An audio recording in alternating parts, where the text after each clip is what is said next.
Thunder Rolling in the Mountains by Scott Odell and Elizabeth Hall. Read to you by Mrs. Shoemaker. Chapter 14. The next day, Yellowhair and her sister rode beside me on our two ponies. They used our saddles and rode like Nemeepoo, with their legs hanging down on each side of the horse. Their full skirts were hiked up over their knees and showed their high boots with many buttons. A cold wind blew down upon us. Dirty Face's hair whipped around her face, and she kept brushing it out of her eyes. At night she moaned and cried out in her sleep. By day she shrank back in fear each time a warrior passed near her. There was nothing for her to fear. We did not harm women. I wanted to tell her so, but I had no words to say to Dirty Face, and she had no words to say to me. She did not understand my hand signs. A thought came into my head. I pulled a hat out of my pony's pack. It was a basket hat. Many of our women wore them. I put the hat on, then I took it off and handed it to her, making the signs. Dirty Face pulled the hat over her flying hair. She smiled a shy smile. She said no words, but for the rest of the day she looked less like a trapped deer. I felt good inside. When the shadows grew long, we stopped for the night. Before the ponies were tethered, my father chose two that had carried heavy loads that day. He called to the settlers. "You now go," he said. "Travel down the river. Go back to your homes."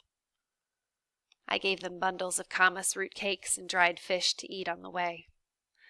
Yellowhair and Dirty Face climbed on the horses. Warriors swam the animals across the river. The white man crossed, riding behind Two Moons. The settlers started off along the riverbank, the man walking beside the horses. With tired ponies and a walking man, they would move slowly. That gave us more time. For many suns we traveled toward the rising sun. Our path led us past fountains of bubbling mud and beside small lakes. Whenever we could, we followed a stream. Scouts brought word that soldiers waited for us on all the trails. No matter which one we took, the bluecoats waited for us. Peaks of the snowy Absaroka mountains rose up through the falling snow. "There are many tall peaks in the Absarokas," said Lean Elk. "More than the fingers you have on both hands. They all have passages between them, even those that look closed." He took us through a strange canyon. The towering rocks nearly met over our heads. They shut out the sun and made the world full of dark shadows. No birds sang here, and the only sounds came from our ponies' hooves as they struck the earth and from the roar of the rushing stream below. The path threaded through mountains and between rocks. It twisted and turned. It was so narrow that there was scarcely room for a single horse. In places we could not pass until our scouts had chopped off pine boughs that hung across the path. Once more we slipped through the general's fingers. We crossed the river on the other side of the Absarokas and entered the land of the crows. Looking Glass rode ahead to let the crows know that our people were on their way. The crows had always been peaceful with us against the Sioux, the Bannocks, and the cunning Assiniboines. At last we arrived at the Crow camp. The braves ate with us. They smoked long-stemmed iron pipes with their face of their chieftain carved on the bowls and treated us as friends. They gave us bullets, but in the end, fearing the revenge that the white soldiers might put on them, they refused to help us. My father called the council, all the chieftains who would give him advice. Lean Elk with his burning gaze, Ollicott, Looking Glass, White Bird, Hula Hula Suit, Lone Bird, Yellow Bull, Antelope Redstone, and Ferocious Bear gathered to talk. Chief Joseph looked at each man as never before. Now all the tribes are enemies. Every white man in these mountains is already our enemy, he said. We were warned on that night 13 snows ago, when Preacher Chivington raided Black Kettle's village far south at Sand Creek. With white soldiers, he came down on the camp before the sky turned light.